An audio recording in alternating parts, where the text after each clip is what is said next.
1980년 23세 나이에 남편을 잃은 박영숙 할머니. 당시 홀로 키울 형편이 안 되어 두 돌이 같이 난 아들 민수를 데리고 시댁에 찾아갔지만 돌아온 것은 차가운 외면뿐이었습니다. 애미 잘못 만나서 고생길만 걷게 생겼구나. 우리도 더 이상 너희를 책임질 수 없다. 시아버지의 마지막 말을 뒤로하고 박영숙 할머니는 어린 민수를 업고 서울행 버스에 올랐습니다. 주머니 속엔 고작 5만 원이 전부였습니다. 세상에는 많은 불효 자식들의 이야기가 있습니다. 오늘 들려드릴 이야기는 그 어떤 것보다도 여러분의 가슴을 아프게 할 것입니다. 자식이 부모에게 어떤 짓까지 할 수 있는지, 그리고 한 어머니의 가슴 아픈 복수가 어떻게 이뤄지는지 함께 지켜봐 주시기 바랍니다. 여러분의 소중한 시청이 이런 비극적인 일들이 다시는 일어나지 않게 하는 작은 디딤돌이 될 수 있습니다. 영상이 도움이 되셨다면 구독과 좋아요, 그리고 여러분의 솔직한 생각을 댓글로 남겨주세요. 채널이 여러분과 함께합니다. 울지 마라 우리 민수.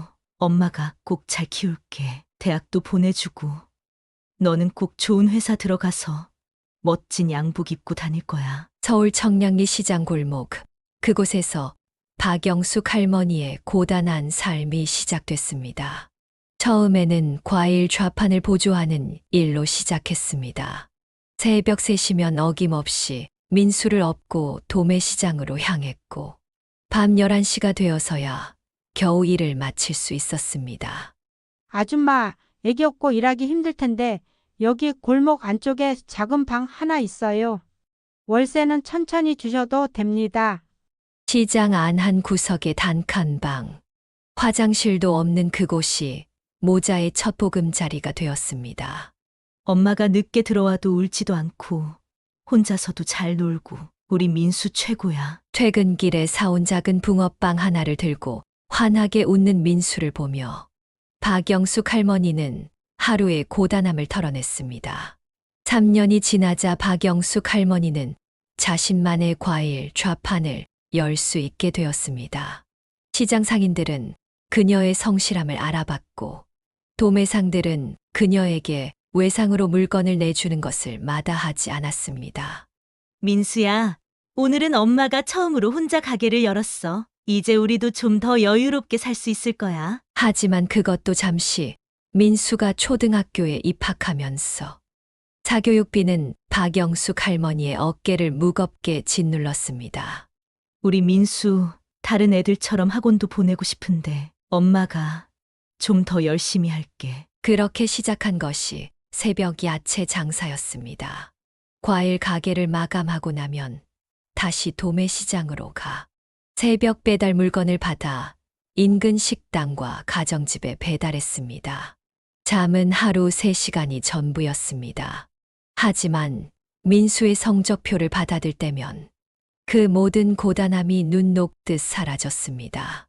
엄마, 나 이번에 1등 했어. 우리 아들 역시 똑똑해. 나중에 꼭 의사 되자. 민수의 꿈은 의사가 아닌 회사원이었지만 어머니의 헌신적인 뒷바라지 덕분에 서울의 상위권 대학 경영학과에 입학할 수 있었습니다. 이제 됐다. 우리 민수 대학만 졸업하면 좋은 직장 들어가서 편히 살 수 있을 거야. 등록금을 마련하기 위해 시작한 사채 빚. 밤마다 울리는 독촉 전화. 하지만 박영숙 할머니는 단 한 번도 민수에게 이런 사실을 내비치지 않았습니다. 엄마, 난 이제 취업 준비해야 해서 학원 다녀야 할 것 같아. 취업을 위해 필요하다는 영어 학원비, 토익 응시료, 양복값까지 박영숙 할머니는 식사를 거르며 모든 것을 해결했습니다. 그렇게 30년, 민수는 대기업에 입사했고 승진도 했습니다. 항상 그 찬란한 성공의 이면에는 어머니의 지독한 희생이 있었죠. 어느 날 평범한 퇴근길이었습니다. 대기업 과장으로 승진한 김민수는 부동산 앱을 보며 한숨을 내쉬고 있었습니다. 아파트 값은 자꾸 오르는데 영영 강남에 집은 못 사는 건가? 그때였습니다. 평소와 다름없이 지하철역 앞 복권방을 지나는데 복권방 주인 할아버지가 그를 부르며 손짓했습니다. 과장님, 오늘따라 왜 이리 우울해 보이세요? 한 장 사가세요. 제가 보기엔 오늘 과장님 왼쪽 어깨 위에 복덩이가 앉아 있는 것 같은데. 피식 웃으며 들어선 복권방. 늘 5,000원어치만 구매하던 그였지만 그날따라 주머니 속 10,000원짜리 지폐가 자꾸 그의 손을 간지러 폈습니다. 그래, 오늘은 10,000원어치 살까? 집으로 돌아가는 길, 문득 어머니 생각이 났습니다. 청량리 시장 골목에서 30년을 버틴 어머니는 이제 허리도 무릎도 성한 곳이 없었습니다. 치료라도 제대로 받으시지. 괜찮아. 난 이래도 장사해서 먹고 살만해. 항상 그런 시기였습니다. 자식 걱정에 쩔쩔매면서도 막상 자신을 위해서는 한 푼도 쓰지 않으려 했습니다. 그렇게 또 한 주가 지나고 퇴근 후 무심코 확인해 본 복권 번호가 그의 인생을 뒤바꿔 놓았습니다. 이게 말이 돼. 축하드립니다. 1등 당첨되셨네요. 복권방 할아버지의 축하 인사가 멀리서 들리는 듯 했습니다. 20억. 제세공과금을 제외하고도 16억이 넘는 거금이었습니다. 그 순간 김민수의 머릿속은 온통 자신의 미래로 가득 찼습니다. 강남의 고급 아파트, 외제차, 골프장 회원권. 그가 꿈꾸던 모든 것들이 현실이 될 수 있었습니다.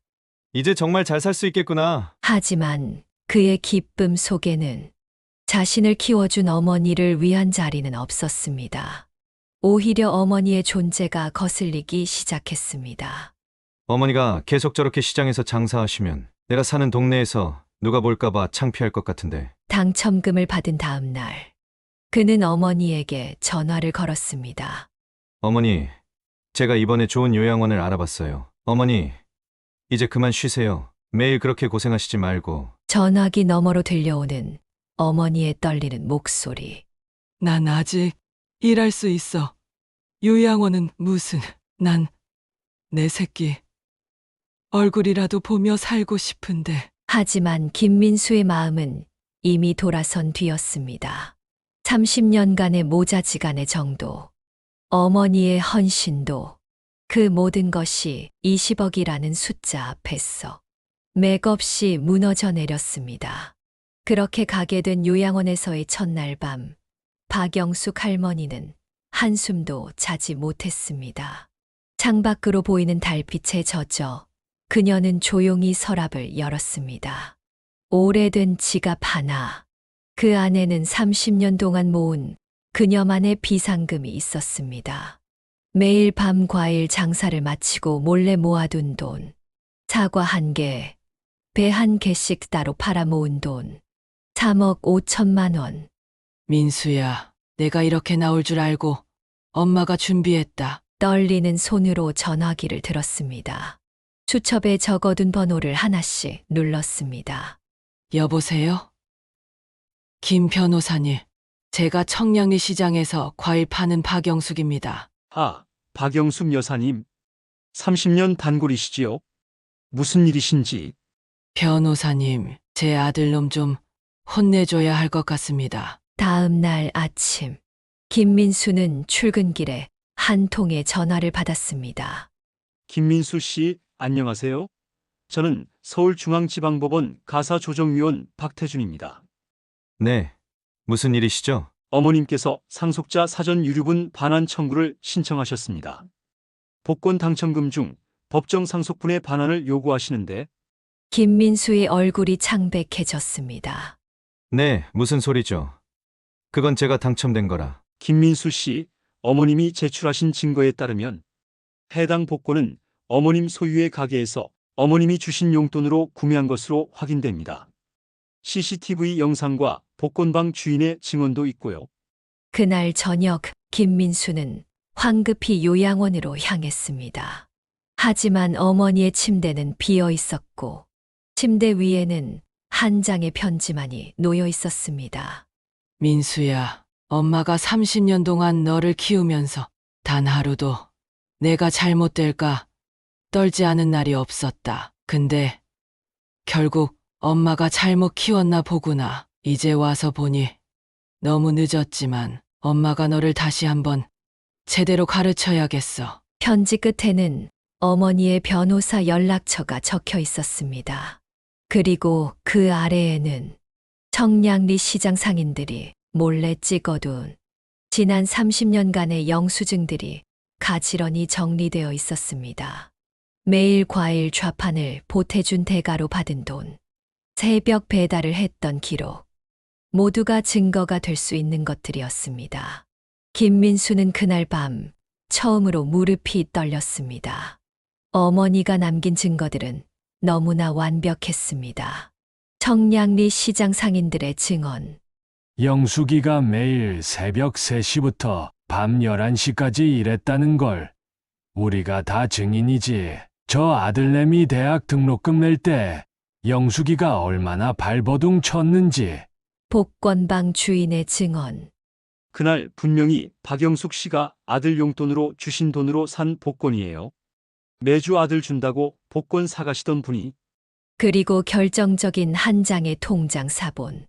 박영숙 할머니가 30년간 모은 3억 5천만 원, 매일 1,000원, 2,000원씩 모아온 돈의 기록들. 어머니, 도대체 왜? 바로 그때 김민수의 휴대폰이 울렸습니다.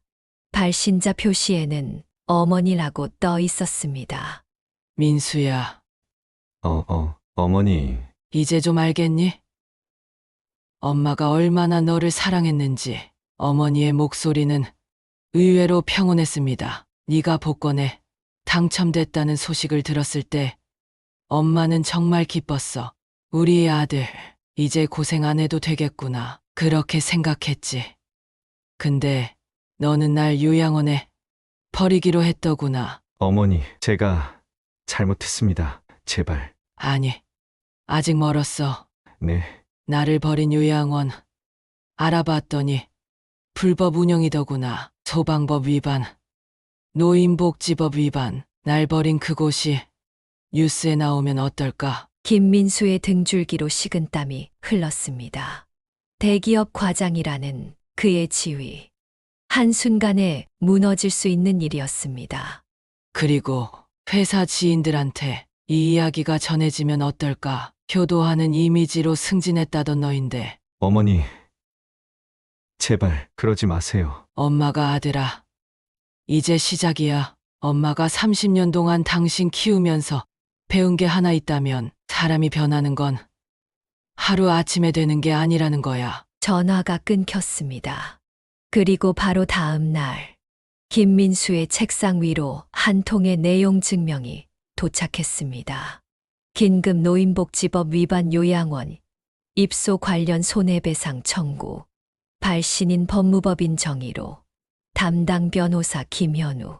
발신인, 이게 무슨... 그리고 그날 저녁 회사 단체 채팅방에 한 장의 사진이 올라왔습니다. 청량리 시장에서 평생 과일을 팔며 아들을 키운 한 어머니의 이야기. 그리고 그 아들이 복권에 당첨되자 어머니를 버렸다는 내용의 기사였습니다. 회사에서 퇴근하는 김민수의 발걸음이 무거웠습니다. 동료들의 시선이 따가웠고 수군거림이 들려왔습니다. 저 사람이 그 유명한 불효자래. 복권 당첨되자마자 어머니를 버렸대. 어머니가 평생 고생하며 키우셨다던데. 그의 휴대폰은 쉴 새 없이 울렸습니다. 지인들, 친척들, 옛 동창들 모두가 그에게 실망했다는 말을 전했습니다. 집으로 돌아와 TV를 켰습니다. 그리고 그 순간 김민수는 자리에 주저앉고 말았습니다. 속보, 복권 당첨된 아들, 홀어머니를 불법 요양원에 버려 30년간 시장에서 자식 키운 어머니의 눈물겨운 사연, 불법 운영 요양원 실태 추가 보도 예정. 방송에는 어머니가 30년간 일했던 청량리 시장이 나왔습니다. 시장 상인들은 하나같이 어머니를 칭찬했습니다. 영숙이는 우리 시장의 자랑이었어요. 새벽부터 밤늦게까지 단 하루 쉬지 않고 일했죠. 아들 뒷바라지 한다고 매일 허리 굽혀가며 일하시던 모습이 다음 날 아침 회사로 출근하려는 순간 인사팀에서 연락이 왔습니다. 김민수 과장님, 잠시 인사팀으로 와주시겠습니까? 회의실에 들어서자 차가운 목소리가 그를 맞이했습니다. 김 과장님, 퇴사가 이런 부정적인 언론 보도로 큰 타격을 입었습니다. 우리 회사는 소도와 자족 사랑을 중시하는 기업인데 그렇게 15년간 다닌 회사에서 권고사직을 당했습니다. 집으로 돌아오는 길, 아파트 경비원이 그를 불러 세웠습니다. 김 과장님, 관리사무소에서 찾으시던데요. 관리비 연체 고지서, 복권 당첨금 반환 소송으로 계좌가 압류되면서 그의 생활은 하루아침에 무너져 내렸습니다. 그때 또다시 어머니에게서 전화가 왔습니다. 민수야, 어머니. 기억나니? 내가 5살 때였나 장사하다 다리를 다쳐서 일주일 동안 누워 있었는데 너가 엄마 손잡고 울면서 그랬지. 나중에 크면 엄마 꼭 효도할게. 라고. 어머니, 제발 용서해 주세요. 용서? 아니, 이건 용서의 문제가 아니야.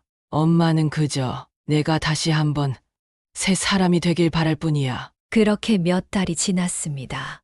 고급 아파트에서 쫓겨난 김민수는 월세 단칸방에서 살게 되었습니다. 청량리 시장 근처의 작은 고시원. 그곳은 30년 전 어머니와 자신이 살았던 곳과 크게 다르지 않았습니다. 매일 저녁 시장 골목을 서성이며 어머니의 흔적을 찾았습니다. 아저씨, 혹시 가경수라고. 아, 영숙 씨 아들이구나. 내 어머니 얼마나 자랑스러워 하셨는지 아니? 시장 곳곳에서 만나는 상인들. 그들의 말 한마디 한마디가 김민수의 가슴을 파고들었습니다. 약 드실 시간이면 꼭 내 얘기를 하셨어. 우리 민수 약 먹을 시간이네 하시면서 장사가 안 될 때도 네 얘기만 나오면 항상 웃으셨어. 우리 아들은 달라 하시면서. 그러던 어느 날 시장 구석진 곳에서 낯익은 뒷모습을 보았습니다. 허리 굽은 채로 과일을 정리하고 계신 어머니. 어머니. 박영숙 할머니는 천천히 몸을 돌렸습니다. 그리고 마주친 눈빛에서 김민수는 온갖 감정을 읽었습니다.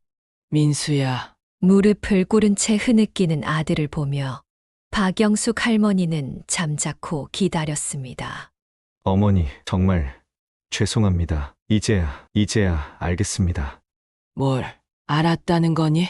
사람이 돈보다 중요하다는 걸, 그리고 어머니의 사랑이 얼마나 컸는지 제가 너무 교만했습니다. 박영숙 할머니는 천천히 아들 곁으로 다가갔습니다.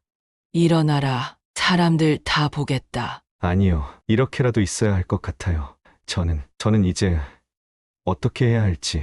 그때 박영숙 할머니의 입가에 잔잔한 미소가 번졌습니다. 아들아, 사실 엄마가 널 용서한 건 이미 오래전이야. 그동안의 모든 일들이 다 엄마의 사랑이었던 거야. 할머니는 떨리는 손으로 아들의 머리를 쓰다듬었습니다. 복권 당첨금 반환 소송도 언론 보도도 모두 너를 다시 찾기 위한 거였어. 이제 우리 민수가 돌아왔으니 엄마는 그걸로 충분해. 그리고 할머니는 낡은 봉투 하나를 꺼냈습니다. 그 안에는 복권 당첨금 반환 소송 취하서가 있었습니다. 엄마는 돈이 필요한 게 아니었어. 단지 내 아들의 마음을 되찾고 싶었을 뿐이야. 김민수의 눈에서 눈물이 멈추지 않았습니다.